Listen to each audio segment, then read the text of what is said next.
Hi, welcome to Have Trailer. Let's travel. Let's talk a little bit about our most recent trip to Durango, Colorado and Las Vegas, New Mexico. Well, it all started when my husband said, "Where can we go within 500-mile radius?" So I said, "Well, like a circle?"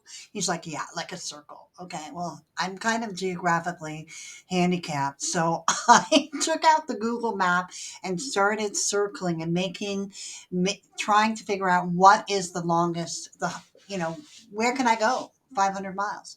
Remember, I'm living in Tucson, Arizona. I can't really go south very much, but I could go north. And there was a state, Colorado, that had a place called Durango that I had heard about. Didn't know much about it, but I knew there was some sort of railroad. And I said, "Well, what about Durango?" And he's like, "Oh, okay, that sounds like fun. All right, let's do that." And then when I saw the map, I went, "Well, could we at least look at Las Vegas, New Mexico as well?" "Well, why?" And I said, "Because there's a great Fred Harvey hotel that they've renovated and I have to see it." So that's how this trip was born, from a circle in Google and the need and the want to be able to explore a brand new state that we hadn't had. And now I get to put a new sticker sometimes on my map that I have. And sometimes a trip is that easy to plan. Every journey begins at Starbucks for us.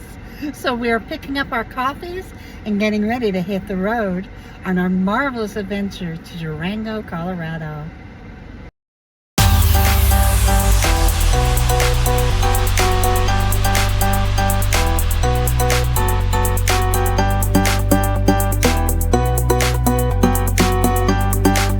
Let's have a look at again at that map. You'll see as you go through up into Arizona, there's a spot where four states kind of connect. So we have Utah and Arizona, New Mexico, and Colorado, and we call that the Four Corners. You get to stand in four states all at once. Now, this has been something we've wanted to do forever, and finally we're going to be able to get there. It's not a place that you go, it's not a destination. It's kind of a place where you are on your way somewhere else, because once you stand in the four corners, let's get real, it's that's all it is. But it's fun. So let's have a look at Four Corners, and we finally get there.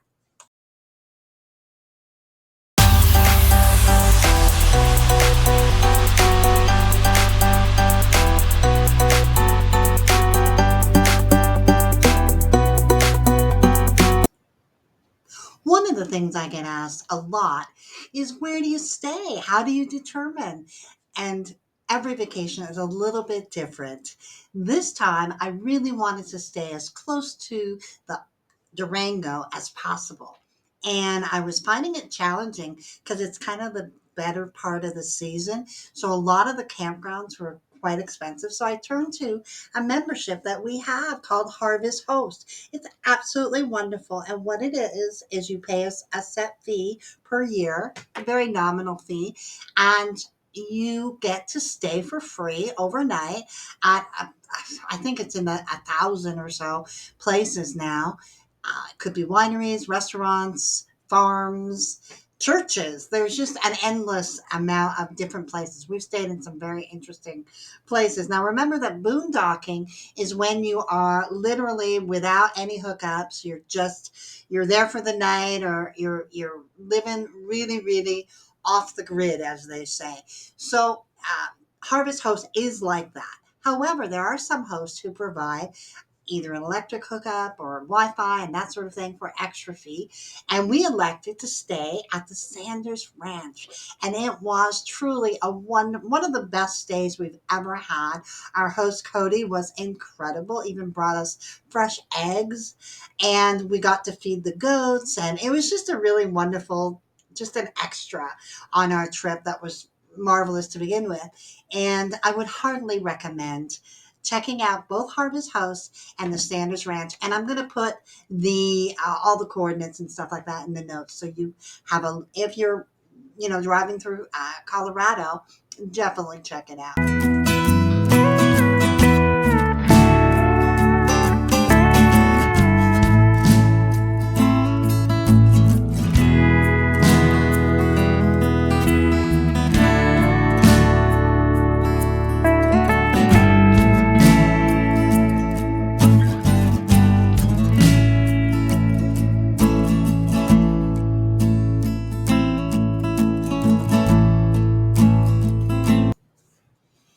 Now, here we were on this beautiful ranch, and I looked in my database of historical markers and what was around, and lo and behold, right up the road, just about, was a historical marker that told, and we went and we visited almost within the first day, and we found this historical marker. And it is the Dominique Escalante expedition. So let me tell you a little bit about this. So this is nestled in the middle of nowhere, and we almost missed it off the highway. The expedition of Fathers Francisco, Dominique, and Silvestre Escalante in 1776 was a significant exploration in the American Southwest. What they were doing is they were trying to find a route connecting the Spanish missions in New Mexico to the capital of California that was established in Monterey.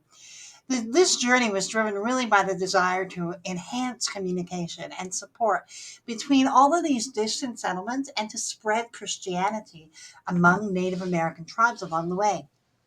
The expedition included 8 companions, and they faced so many challenges, including, of course, the difficult terrain, the harsh weather, and limited resources. The route took them through present day Utah and parts of Colorado, this part.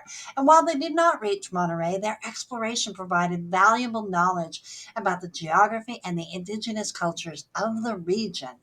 The journey also laid the groundwork for future expeditions and the eventual expansion of Spanish influence in the area. The records from the journey are important historical documents offering the insights into the landscape they encountered and the interaction they had with various Native American groups. Their expedition is remembered as a key moment in the history of exploration in the American West. And it was very, very important when you look at what they were trying to establish. And here we are in this beautiful ranch setting, and up the road, they came in 1776. Now, one of the markers actually tells us about someone else who used this. And it kind of relates back to my own specialty of French Canadian genealogy. Antoine Robidoux was a fur trapper and a trader who was French Canadian descent, best known for his exploits in the American Southwest in the first half of the 19th century. He was born in St. Louis, the fourth of 6 sons of Joseph Robidoux, the owner of a St. Louis-based fur trading company, and his wife Catherine Marie Rollet de la Duroute. The Robidoux family is strongly connected to the history of the North American fur trade, with all of his sons having participated to one degree or another in the family business. One of Antoine's 5 brothers, Joseph, established the Black Snake Hills trading post that eventually became the town of St. Joseph, Missouri.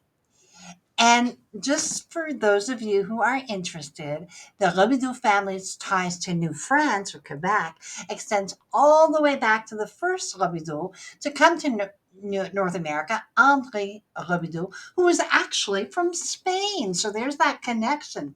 And he married a king's daughter, which we call in French, les filles du roi.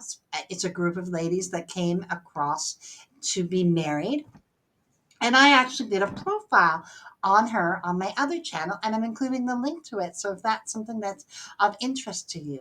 So this is what you can find if you dig a little bit. Thanks so much for joining us on our first couple of days in this wonderful little place called Hesperus, Colorado. It is the beginning of a wonderful trip, and I look forward to sharing more videos with you of our Durango and Las Vegas, New Mexico expedition, I should call it. Until then, I look forward to seeing you on the road.